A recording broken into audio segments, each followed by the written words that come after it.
what was wrong with these heroic mass murderers? That they all thought that they could bring about an ultimate history. They all thought that with them, history would be consummated.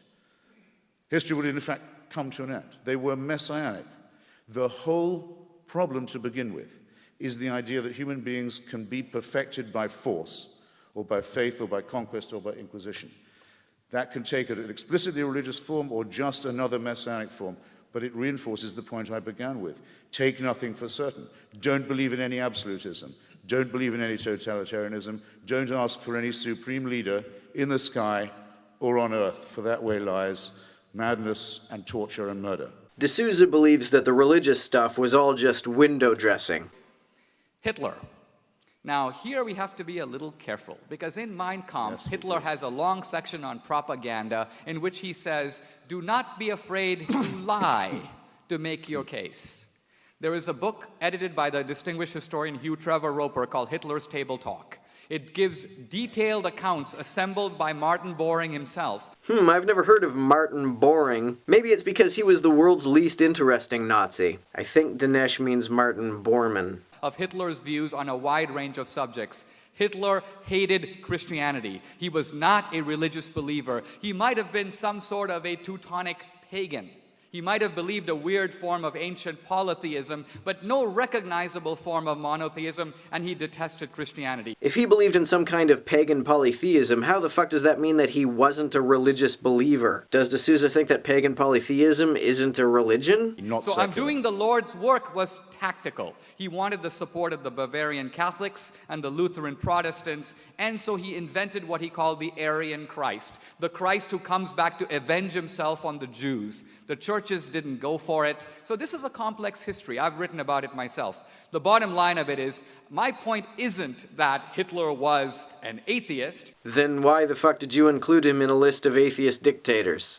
But that the 20th century saw secular regimes which tried to get rid of traditional religion and morality and establish a new man and a new utopia, the secular paradise. And look what it brought us, an ocean of blood, a mountain of bodies. So for this reason, I'm concluding that it is this effort to enforce secular utopia and not religion that is responsible for the mass murders of history. Trying to bring about any utopia, secular or religious, by force will often, if not always, lead to mass murder. At some point, someone in the audience points out to Dinesh that evolution did not start with the cell, and there is not any reason to think the cell came about supernaturally. Here's his stupid response. With regard to the cell, Darwin speculated that it might have come about in a warm pond.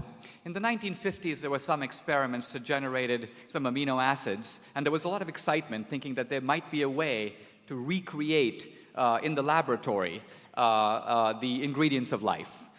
Those experiments haven't gone anywhere. Haven't gone anywhere? What the fuck are you talking about? There's been a hell of a lot of research on the subject since the 1950s. AronRa just did a great video on much of the latest research. Tony Reed also has a great video on the subject. I'll link to those in the description. There's a lot that's been discovered since the Miller-Urey experiment was conducted in 1952. But more importantly, that in the real world wasn't a laboratory. Even if you could recreate the ingredients in a laboratory using all the laboratory apparatus, it doesn't mean it happened. You have to show that it could have happened that way in nature. This is a common misunderstanding creationists have of these lab experiments. They think the scientists are trying to build primordial chemicals, but that's not really how a lot of the experiments are conducted. Rather, what the scientists try to do is recreate the chemical conditions of the early Earth and then watch what happens. The whole point of these experiments is not to create life in a lab. The point is to recreate the early natural conditions of the Earth, which can now only be done in a lab, in order to see whether primordial biochemicals do in fact emerge. So the point I'm simply saying is based on current knowledge, and all arguments have to be based on what we know now. Says the guy who's apparently ignorant of the last 60 years of biochemical research. In another bit of irony, Dinesh says that sometimes using faith is the best course of action. I date my wife for 3 years. I then want to decide if I should propose. I put in reason. I try to see where it goes. But then I say, what is life with her going to be like for the next 50 years? And there's no way to know. I can say, well, I'm going to be an agnostic. I'm going to wait for the data to come in. In retrospect, waiting until a bit more data came in probably would have been the best idea, at least from Dinesh's wife's perspective. Although there is one thing that D'Souza said that I do agree with. So whenever you hear someone say consciousness, I really don't know what that is, but perhaps it's a quantum thing, he's basically saying he doesn't know. I wish he'd tell Deepak Chopra that